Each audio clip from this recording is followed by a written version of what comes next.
हम मुसलमानों का ही किरदार गलत है। अभी जो हम मुसलमानों की जो प्रॉपर्टी जो ख़त्म हो रही इस देश से, नया जो कानून आ रहा है वक्फ का, पता है आपको कि वक्फ की जो वक्फ बिल जो आ रहा है इस पर अभी चर्चा चल रहा है, जेपीसी में है, इधर है उधर है। लेकिन आपको मैं बताऊं, एक आंकड़ा आपके सामने रखता हूं, ये भी हम मुसलमानों की बदअमली का, करप्शन का नतीजा है। दुनिया के अंदर सबसे ज़्यादा दौलत मुस्लिम वक्फ बोर्ड के पास, सबसे ज़्यादा प्रॉपर्टी, 4.5 लाख एकड़ ज़मीन रजिस्टर्ड और 9.5 लाख एकड़ ज़मीन पूरे भारत में। यानी इतनी दौलत है कि अगर ये पूरे भारत को खिलाना चाहे तो 1 हफ्ते तक बैठकर मुस्लिम वक्फ बोर्ड खिला सकती पूरे भारत को, इतनी दौलत। तो ये दौलत कहाँ खर्चा होना चाहिए? मस्जिद उमर बनाने में, आपके यहाँ जो मदरसा चलता है उसके असातिज़ा की तनख्वाह में, मदरसे की बिल्डिंग में, हॉस्पिटल में, यूनिवर्सिटी में। अगर यूपीएससी में अगर डीएम एसपी बनना है तो क्या करेंगे? यूपीएससी की तैयारी करेंगे। कोई भी यूपीएससी कोचिंग सेंटर है हमारा? नहीं है। एमबीबीएस एमडी डॉक्टर बनना है तो किसकी तैयारी करेंगे? नीट की तैयारी करेंगे। 2 साल तक प्रिपरेशन के लिए कोई कोचिंग सेंटर है हमारा? नहीं है। लॉयर बनना है, जज बनना है अपने बच्चों को, कॉलेज चाहिए, यूनिवर्सिटी चाहिए। एक भी वक्फ बोर्ड ने कोई कॉलेज या कोई यूनिवर्सिटी बनाई, एक भी ट्रेनिंग कॉलेज बनाई? छोड़िए, ये तो कहेंगे कि आप दुनिया की चीजें हैं। एक भी मदरसा बनाया, एक भी मदरसा ऐसा दिखा दो, एक भी रिसर्च इंस्टीट्यूशन ऐसा दिखा दो कि जिसके अंदर वक्फ बोर्ड ने चलाया हो। 2-3 हज़ार रुपए कुछ स्टेट में, शायद 5 हज़ार रुपए वक्फ बोर्ड की तरफ से कुछ इमामों को तनख्वाह मिलती, बस इसी पर इनफ है। और आबादी कितनी है, प्रॉपर्टी कितनी? 9.5 लाख एकड़ जमीन।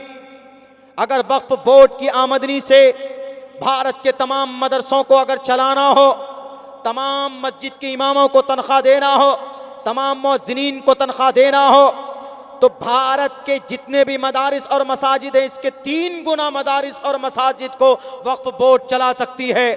लेकिन ये पैसे कहाँ गए आज तक? वक्फ बोर्ड के पैसे कहाँ हैं? बताएं जरा।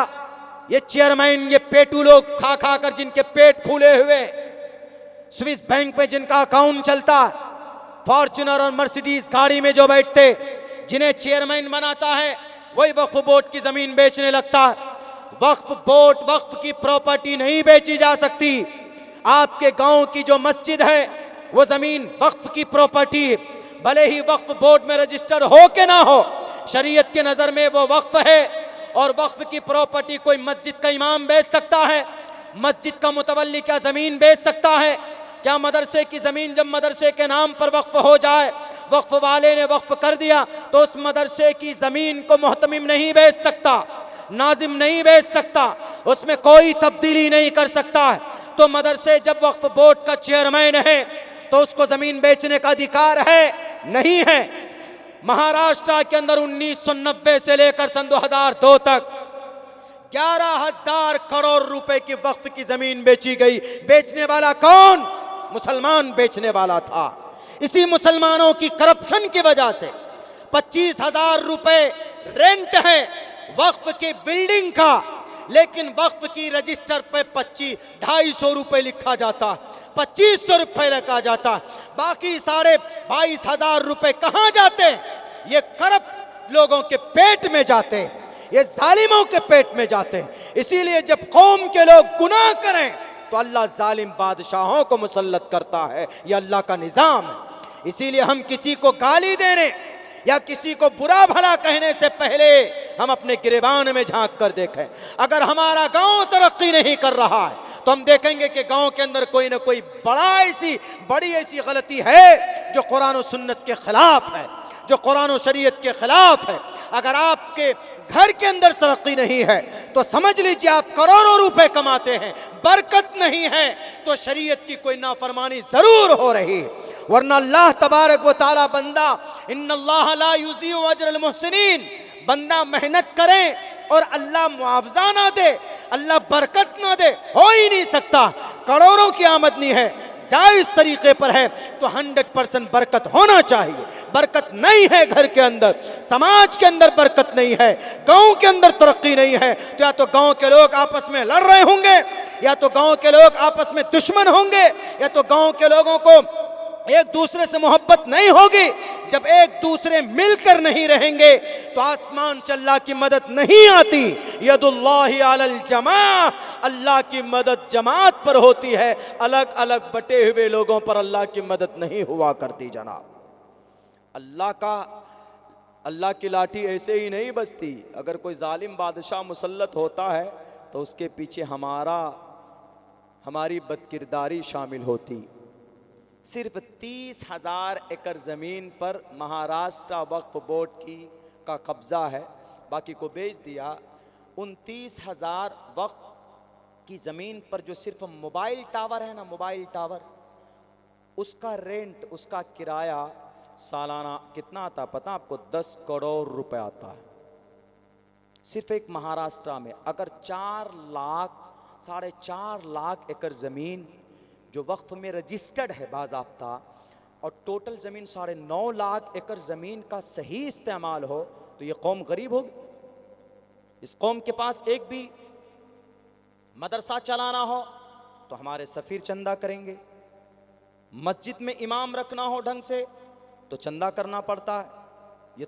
ये वक्फ बोर्ड किस लिए है? इसको बैतुल माल पहले ज़माने में था, उमर फारूक के ज़माने में, अबू बकर सिद्दीक के ज़माने में, उस्मान गनी के ज़माने में, अल्लाह के नबी के ज़माने में, जिसको बैतुल माल बोलते थे उस ज़माने में, और रिफाई काम के लिए होता था।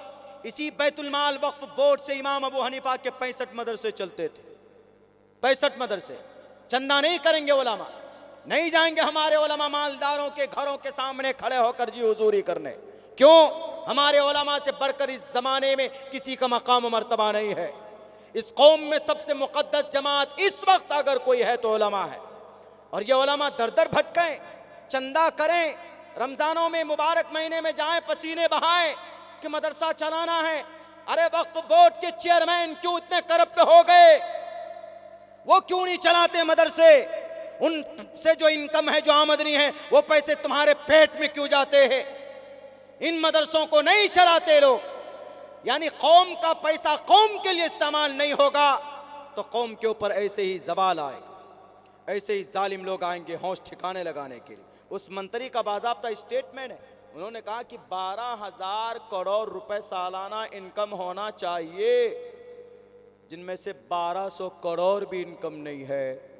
तो इसीलिए हम इसके अंदर में रिफॉर्म करना चाहते हैं, इसमें तब्दीली करना चाहते हैं। बताइए, हमने और आपने मौका दिया ना उनको, हमारे लोगों ने मौका दिया ना।